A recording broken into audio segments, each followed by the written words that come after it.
Hello, everyone. Um, my name is Celeste Iroha. If you don't know who I am basically everything.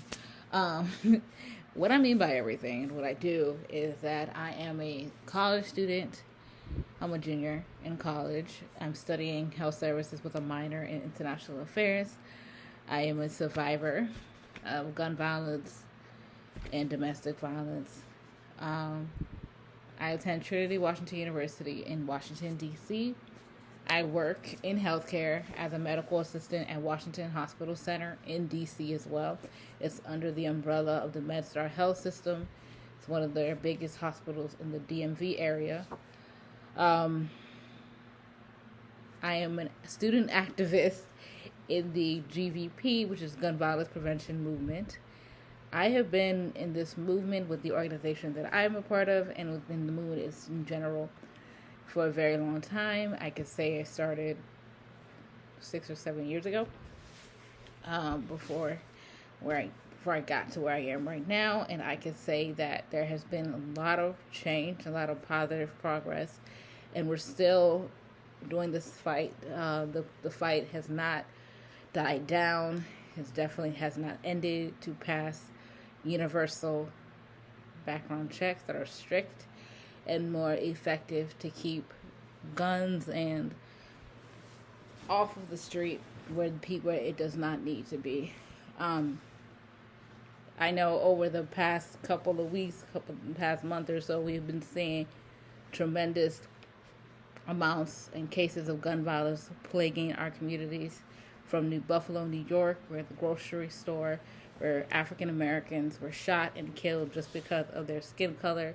They were racially killed. They were executed. Just doing what they do on the daily basis, going to buy things for their family, just celebrating their anniversary, and things of that nature. Just to even go to the store is a problem in our country. Then we had a church shooting, where a place of worship, where we're supposed to be able to praise throughout the week. Just pray for the week, pray for everyone. You're not even safe there. The next, we had the Uvalde, Texas school shooting where 19 children died and 2 teachers also died. A total of 21 people were murdered, and they killed the suspect. Then after that, we've been seeing back to back to back on shootings in our country, known as America, and within communities that did not think it would happen to them. We have had Sandy Hook, we've had Columbine, We've had Marjorie Stoneman Douglas High School in Parkland, Florida. We've just had a lot. And just recently today, while I was at work, there was another one going on in my home state of Maryland in Iverson Mall, where 3 people were wounded or injured right now, and they're all basically fighting for their life just because of an argument gone wrong. The suspects have fled the scene. They're still looking for them. It's really frustrating. I'm not tired. I am angry that nothing has been done to alleviate, to digress, to reduce or even prevent these mass shootings within the Senate. The House will always pass common sense gun legislation, but when it gets to the Senate, something always happens, and they always say no. When these mass shooters can be prevented, if you just sign on to a bill that does not harm our Second Amendment right for people who believe in that, and for just people to live. If I want to be a mom, which I do one day, if I can't take my own child to school and know that their safety is insured, then how can I guarantee that I should continue to vote for you? Voting is very important if you don't know on these issues. You see the people that are running for election or re-election, you see their stance on gun violence prevention. Maryland has a good champion for gun violence prevention, which is Chris Van Hollen, Senator Ben Cardin. A lot of people in Maryland, since it's really a blue state, apart from the governor we have, who is Republican, hasn't really seen any or heard from him on any cases of gun violence, and I haven't heard from him on anything that's going on right now at the Iverson Ball. We have strong champions in the state of Maryland, but we're still seeing cases of gun violence that are plaguing our communities. and we have to do something about it. This past Monday through Wednesday, today is Friday, I have been in DC advocating for change. I was outside the Capitol with my fellow student activists from Students Demand Action in Everytown and Moms Demand Action, listening and standing on the front lines with people who identify like myself as a survivor of gun violence, or allies, or just advocates who want to see change progress and see change in the communities that they want to see. If they can't do their job in the Senate, we will vote them out. They also need to realize that they work for us. We're supposed to be able to say, this is what we want, this is what we're backing in with. And a lot of people in the country are backing universal background checks. Back-to-back shootings should not be happening. We should not be a country where we need to deal or need to live with mass shootings on a daily basis. There are Republicans, 44% of Republicans, who do say that we need to be able to live with mass shootings on a daily basis because that's just a way of life. It is not. You do not see Canada. You do not see any other country in the world that go through mass shootings like our country, known as America, does. We have a mass shooting every couple of weeks. We have a shooting every day. 110 people are shot and killed every day. Who in their right mind would say that's okay to live with on a daily basis? Nobody should say that.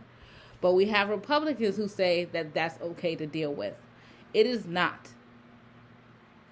Instead of you guys working for us and making sure that you're protecting our lives and protecting us as the people that identify as your constituents, you are saying that we're going to protect the rights to bear arms. You're only worried about the gun lobby because that's who pays for your elections. You don't pay for it yourself.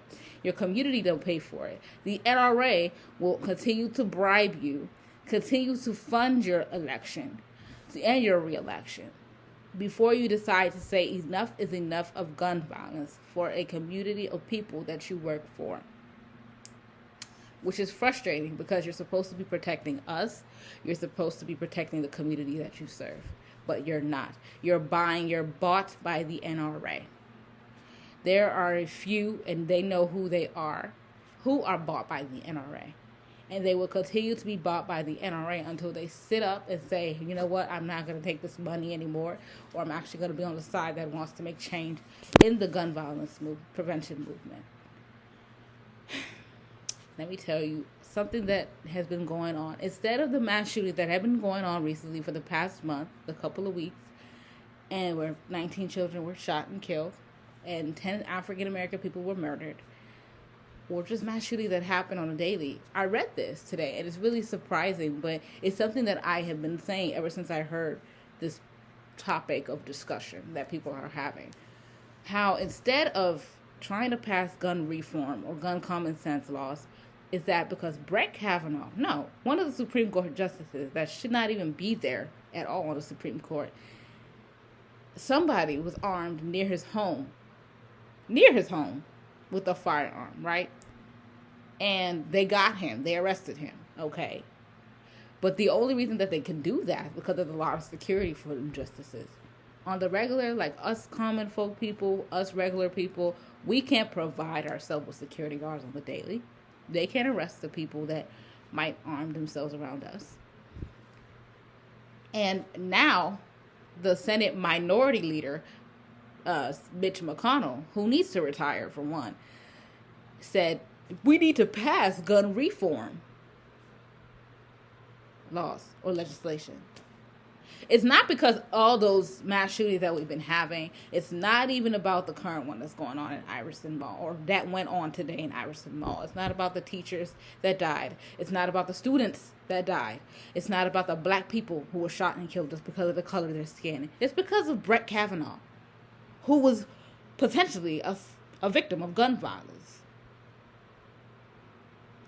Just the only reason as to why he wants to pass it.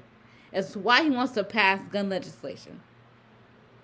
Everything else, every other mass shooting, is a thought and a prayer from him. If he even prays. And I don't know if he's a Christian or not. But even if he prays or not, That's all it is. But no, one instance of somebody trying to attack Brett Kavanaugh with a firearm, we need to pass legislation on common sense gun laws. How does it make any sense to me? Explain that to me. It will never make sense to me as a person that is a survivor, to other fellow survivors of gun violence. It will never really make sense to me or to even them. So, this YouTube channel is going to be for my business, my gun violence prevention organization known as Enough of Gun Violence. Enough of Gun Violence came to me. I literally put it in a competition that I'm in right now as a finalist. It's a business idea. So it's going to be working in the communities that are plagued with gun violence or could be plagued with gun violence. Because like we say, gun violence happens to anyone, happens to any community. It doesn't pick and choose. It does not pick and choose what it happens to. It's really something that has been a movement for me. It's something that I'm passionate about ending, reducing, just preventing from happening. When I was 14, I'm going to share a little brief story of why I'm a survivor and why I identify as a survivor and how I became in the movement. It's not going to be a long spiel. It's going to be a very short one. When I was 14, I was in a relationship with someone from my old church I used to go to. It started out really well. It started out okay. We dated for 3 months, and then after, on and off. After when the on and off relationship started to come back, and we started dating on and off, it was really, I saw his true colors, where, it was really abusive. It was physically abusive, mentally, and emotionally. I didn't want to stay in the relationship anymore because there's something that I didn't want to do, and I still didn't do with that person, and ended up being abused for that, being like pushed down the stairs, smacked in the face, pressure pointed for no reason, threatened for no reason, verbally by the person, and nobody believed me. He got to the point where his own mother got a temporary restraining order placed against me, but it had no effect because nothing else was placed against me back then. And yeah, nothing really prevented me to continue doing what I'm doing, advocating and living my life. Then after that, I tried to share my story, and I continued to share my story, and then people were not believing me. Even people that I knew before him were taking his side, that this didn't happen, this, that, and the third, that they should not believe me because I'm a liar or I'm telling a lie. And it's really hurt me because you don't know him from anywhere. You knew him through me. You didn't know him because this person said something, or this person was somebody that introduced him to me or introduced me to him. I was the one, when the relationship first initially started, reached out to him, started texting, became friends first, and then, we got together. Worst decision I ever made in my life, and I will never do it again. For that person. We don't talk gracefully, have never seen again after years and years of pain and nightmares, and I'm still trying to get through it, but it's like, it's okay. I use my experience, and I continue to share my story. Even if nobody wants to believe me, I believe myself, and there are others who believe me as well.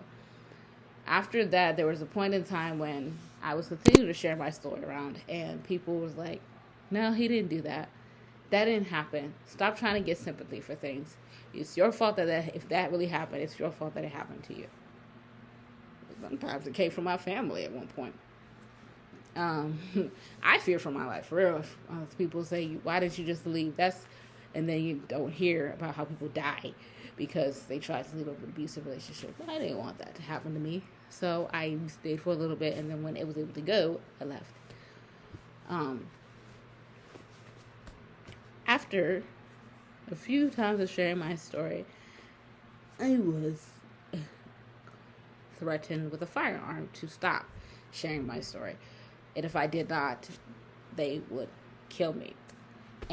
But the thing is, I didn't. That's the type of person that I am. I don't listen to people, and everybody that knows me knows that about me. I go for what I go for. That's a positive change in my community. I was suicidal at one point. I wanted to take my own life just back then in that situation because it was too much to bear, even though everything was falling back on me. I didn't because I would not give them or him the satisfaction of knowing that I'm no longer here. And I would not want my family to have to bear that burden of knowing that I'm no longer here. A lot of people still talk to him because they think he's still responsible and respectful enough to be talking to. I don't mind it anymore. I have learned to deal with it. I have learned to be content with my own life and myself and love myself more than the next person. There has been times when the nightmares come up and I look around and sometimes it feels too real to me. But ever since then and sharing that, I have just been in the movement and losing people that I consider family, friends, people that were family and friends to gun violence, where it's really my why as to why I continue to fight for change or gun violence reform and gun violence prevention. I continue to fight for that because nobody should have to lose their loved ones tragically to gun violence. They gain angels too quick because of this issue that we consider to be a public health epidemic, because that is what it is. It is a public health issue that needs to be addressed as such. As COVID-19 happened, gun violence did not end. It did not reduce, and it did not stop people from going out, purchasing a firearm, and committing murder or wounding people.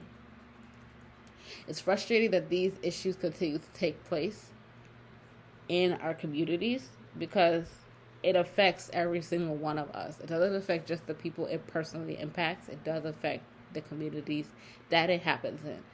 And Enough of Gun Violence, which is the business GVP organization that I have started, I will definitely continue to use this platform to be a platform of change makers in our community who will go to the front line and go to the legislators or call their legislators' offices and say, do not look away. That is the phrase from the rally from Monday to Wednesday. And even going on right now, we're still telling our senators, we're still telling the Senate to not look away.